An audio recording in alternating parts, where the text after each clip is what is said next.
Is this thing on? Welcome back to Big Mouth and fancy seeing you here in June. A very welcome, my friends, and especially my enemies. Come in, sit down, no touching. I don't do the touching. Welcome back to Big Mouth. You can keep this conversation going over on my Instagram, Big Mouth, and my Twitter, @MoviesTVMad. Walter Hamada's master plan. What is it? Well, I think if we listen to this interview from Variety, talking to WB's publicity executive, we can gauge what that is. I want to thank one of my subscribers, Boston Brandon, for bringing this to my attention. This is what I mean when I say if you want to keep this conversation going. Sometimes there's not breaking DCEU news. Sometimes we need something to talk about. So if you find something in the world of DC worth talking about, hit me up. At me on Twitter, @MoviesTVMad, as I've already said. Say, Mick, do you fancy talking about this? And I think if I think it's relevant, I will. This is what all YouTubers should be doing. Whether you get up to 100 views like me or 100k views, you should never be too big or too small to listen and have a conversation with your subscribers. So let's listen to what she's got to say here. She's talking about the outrage about the Joker movie before it was even released. Very interesting. Going into the opening weekend, were you concerned? Did you alter your plans at all, knowing that you were facing this firestorm? I think it's really important to note and to kind of make sure the truth is clear. A lot of things were raised, as often happens when the sort of media firestorm, as you say, sort of starts to get combustible, and there's a lot of clickbait and headlines. The truth is that we had always believed in the artistic power of this movie and the message of the movie, which is one of empathy, in my opinion, and a lot of people's opinion. There was undeniably an enormous kind of firestorm of fear and criticism, and I think what my team and I learned, and it was a huge effort of people across the company to get through this. It's not one person, but we really sort of kept our heads down. We always had a very responsible campaign plan for this movie. We always leaned into the true tone of the film, the R-rated nature of it. Truthfully, Claudia, we had to manage our message, and we did put out a statement. I think that statement was very strong and it was very well received. But art is not supposed to be censored, and we are supposed to be able to tell stories, and we are supposed to be able to be bold, not while disregarding safety, not while ever being disrespectful. But the movie was pulled into a conversation that, quite frankly, it had nothing to do with. While the sensitivity to Aurora families is undeniable, and we certainly felt that, the truth is that that was another completely misrepresented story in the media, whereby, what happened in Aurora had actually nothing to do. He wasn't the Joker. That was actually misreported over time. The Dark Knight was playing in the theater that. But so people tried it, and no one even asked for us to stop, or there was a different ambition, that it was a different sort of awareness they were trying to build. I think the key is that people spoke, the audience spoke. They wanted to see the film. We handled ourselves very responsibly. We never marketed the film as a broad DC film like an Aquaman or Shazam or a Wonder Woman. We had zero consumer products. We didn't market to young people. We never misguided the audience as to the reality or the truth or the tone of the film.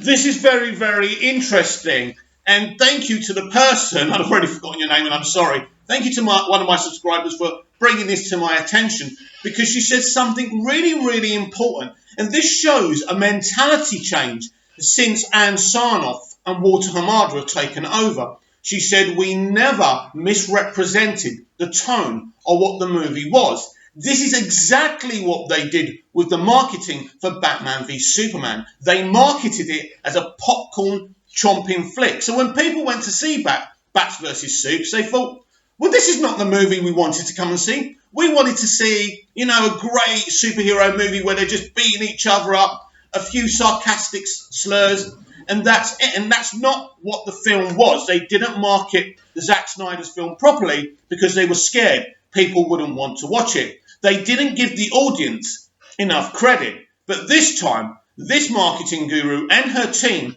did. And also, I think it was very responsibly marketed because there was no violence. There was a little bit, but it wasn't kind of over the top. You saw Arthur getting beaten up a little bit, but we didn't see anyone getting shot, beaten the crap out of, you know, brutally. So she's right. And there was a misrepresentation. And of course, she's not going to say it, but SJWs always lose. They always lose because the point they're trying to make is wrong. They didn't like this movie because it was about a white man. It was about a white man suffering. And why should we feel sorry for white men when there's other people who we should be feeling sorry for? It's about empathy. She made another great comment there, empathy. This film, the takeaway from this film is empathy. People going to those stairs and dancing. This film has shown people to be better towards other people. Everyone has problems. We need to step away from our points of view. This is what happens on here sometimes. This is what happens on Twitter. We argue because we're just stood in cement in our own point of view. And we don't see how other people feel. And we're all guilty of it, me included, right?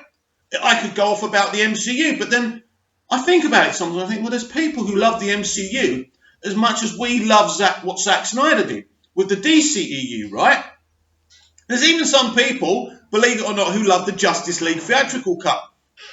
It's about respecting everyone. And I try and do that on this channel. Even though I have certain opinions and certain points of view, we all have a different way of thinking. And it's about for this channel, it's about representing all of them. That's why I've said in the past that there's elements of the theatrical cut of Justice League I absolutely love. Now, I said on the top of the show, and this video is called Walter Hamada's Master Plan. That is part of it. That young lady talking in the publicity department is part of it.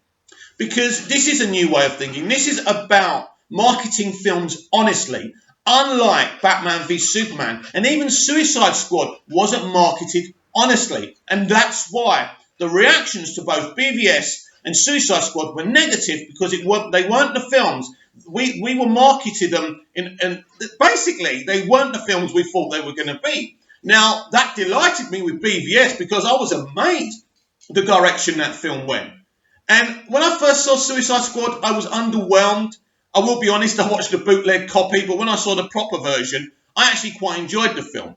But when the marketing is misrepresented, of course it's great for them to come out now. Let's talk about this a little bit more. There's a lot to talk about today. There's lots of Snyder Cut stuff to talk about. But first, let's talk about this. The Joker movie is the most profitable CBM of all time, because they only spent 50 to 70 million on the budget of this film. And this film is going to cross $1 billion very soon. This is an amazing result. It's a result I predicted. You all laughed at me. Go back to my homepage. You know, there's nothing. I never delete my videos. They're all there for you to enjoy. Or if you're having trouble sleeping, you can watch them. But this film, once I saw the test screening, I knew. And a lot of you don't even believe I see test screenings, and that's fine. I can understand that. If I was on the other side of this screen, I'd think the same. But I think because of what I said before the film was released and before you guys and girls saw it, I think you know that I did actually see it. Everything I said has come to pass. Again, I'm going to repeat myself, but I have to. I said SJWs will come after it. I said this film could get near $1 billion. And I said award season would be very, very interesting. Now, I'm actually saying that because of the reaction to the film, that it may not even get nominated for anything. Unfair. We now have a situation where Robert Downey Jr. and the rest of the Endgame cast have been nominated. They ignored Robert Downey Jr. for Chaplin, the performance he should have won an Oscar for, and they're going to give it to him for wearing a fucking metal suit or whatever it is. It's ridiculous. But what Joaquin Phoenix did, playing not a superhero character, a comic book character, is extremely special, and he deserves to sweep the board. But he won because he's a white man in his 40s, right? Approaching 50, which makes him a bad man, of course. Of course it doesn't. But to SJW logic, that's how it works. Trump has changed how people think. Trump has made people either swing totally right or swing totally left. As I've said before, I'm the most unpolitical person you'll find. My politics is if someone's on the floor, I give them my hand and I'll lift them back up again. So thank you for bringing that to my attention. And if there's anything else like that you think I might miss, bring it to my attention, as many things as possible, so we can talk about them. I may do it, I may not do it. Don't be offended if I don't, because there's always lots to talk about. But I will always take notice of you if I can and I have the time. So I'm so grateful. I want to interact with my subscribers. It is so important. I'm not just here to build followers and to get to over 1,000 subscribers.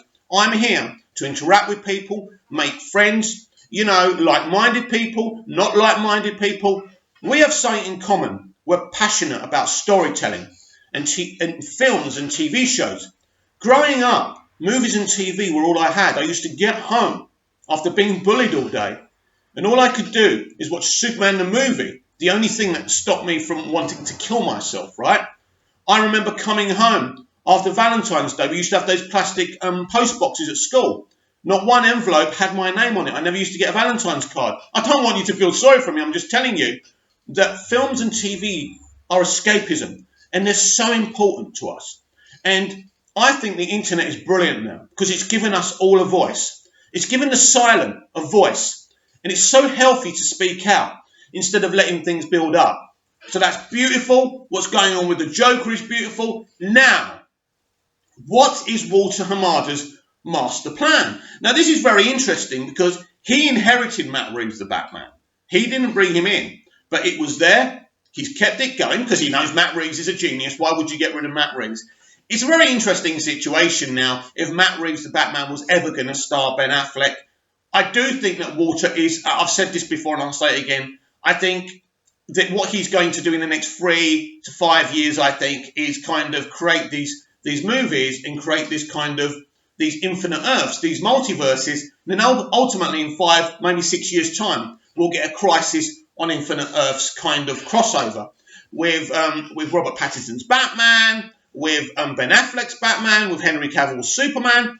If all goes well, I think that's the master plan. But the master plan goes beyond that, to create movies about the characters they promise in their marketing and not have over-marketing. Now, I think a film like Shazam 2 might have some crossovers. I've already said that Cyborg will probably cameo in the Flash movie, which is absolutely happening. So his master plan is to create something very unique, but to tell great stories about these great characters that have been around for 40, 50, 60 years. More in Superman, Wonder Woman's and Batman's case, right? So Walter Hamada is the man. He's doing a great job. And to see what he's done, having to come in after Justice League, it's been amazing. Right. It was an amazing night if you're part of the Release the Snyder Cut movement. So RT Snyder Cut, the account on Twitter, I think they've got a site as well, decided that we should all hashtag get the movement trending, and we did. We trended 7th, worldwide 7th, we were trending. It was amazing. I tried to retweet as many as possible. I tried to kind of tweet a few, but I wasn't feeling too well last night, so I didn't tweet. I didn't tweet the hashtag as much as I should have done, so I apologise to everyone in the movement for that. But I must have retweeted hundreds, so I tried to do my bit right. But it was amazing. But someone was taking notice. Yes, our very own Aquaman, Jason Momoa, after just a week of saying he's seen it, he pretty much hinted the effects and everything had done, he posted a picture on his Instagram of Aquaman stabbing Steppenwolf with Diana Wonder Woman standing behind him. Now, Zach was asked on Vero, so how does he get to Wonder Woman? How does Wonder Woman end up chopping his head off? He goes, well, you need someone with a super push. So obviously Superman does push him over to Diana, aka Wonder Woman. Awesome. Obviously, Zach gave Jason Momoa that image for him to post. Look, without Warner Brothers' permission, none of these pictures could have been posted, ever. I know people don't believe that, but I do. I believe Warner Brothers are going to release the Snyder Cut. And I still think it's unsure how they're going to release it. I've said it before, that's not important, but it is for us living away from America. If it's on HBO Max, I can't see it on HBO Max, so hopefully it will dribble down to Netflix. But I would like it to be on Blu-ray, 4K and DVD immediately, internationally. I think we're going to get an announcement, and I said this to you yesterday on the DCEU Daily. I think we're going to get an announcement on November the 17th. So keep your ears open. I can't wait to be able to snap that theatrical cut on these videos. It's going to be a beautiful thing. But yeah, a brilliant evening. It was evening here in Cyprus while we were trending 7th worldwide for release the Snyder Cut. It was brilliant. Zach was involved. Jason Momoa was obviously involved. And we all put our petty little differences for one evening, for a few hours, to one side. These differences, should never have happened. Arguing about stupid things. Yes, there are people who are taking advantage of the hashtag to become superstars, to be well known. But we can use them. Like they use us, we'll use them. Don't get so triggered about that. Don't worry about people's motivations. Our number one aim is to release the Snyder Cut and maybe get Zack back, at least in the DCEU, seeing that Walter Hamada is creating these other pocket universes with the Batman and the Black Label. Very, very exciting, right? So I believe it's happening.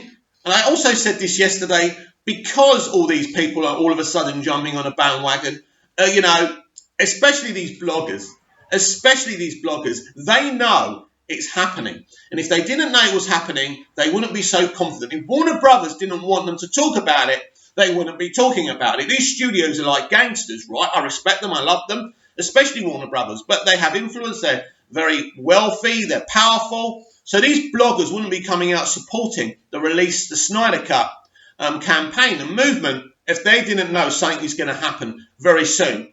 So the Snyder Cut will be released. And how special is this?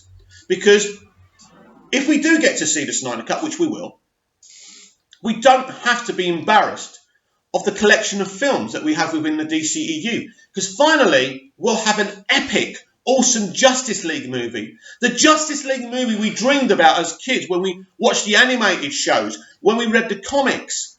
It's going to be amazing. It's going to be awesome. And I can't wait. I absolutely think November the 17th, which I'm going to do some special stuff on here, on the channel, for you guys, for me. We're all part of the same movement. We're all part of the same fandom. Let's unite on November the 17th. Let's keep our ears open, because I think the release of the Snyder Cut will be announced. And you will hear it here first on Big Mouth. I'll be back tomorrow for more DCEU Daily. Please comment down below. Tell me what you thought of today's video. Tell me what you thought of the hashtagging of the Snyder Cut last night. If you were part of it, were you excited? How did it make you feel? What do you think about the interview I played you? Do you think that Warner Bros. Handled the marketing and the publicity better than they did for BVS? I think that they did. Please comment down below. Please like, share the channel and the video, and subscribe. And I'll see you later.